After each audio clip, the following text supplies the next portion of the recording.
ধৈর্য মানুষকে উন্নতি করে আর মিথ্যা মানুষকে ধ্বংস করে। হার মেনে নেওয়ার নাম জীবন নয়, বাস্তবের সাথে লড়াই করে বেঁচে থাকার নামই জীবন।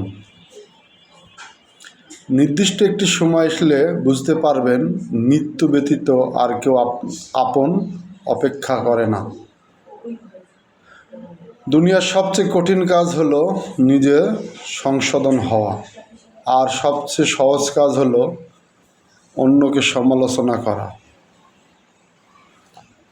জীবনে কিছু সিদ্ধান্ত খুব কঠিন হয়, কিন্তু এই কঠিন সিদ্ধান্তগুলি একদিন পুরো জীবনটাকে বদলে দেয়।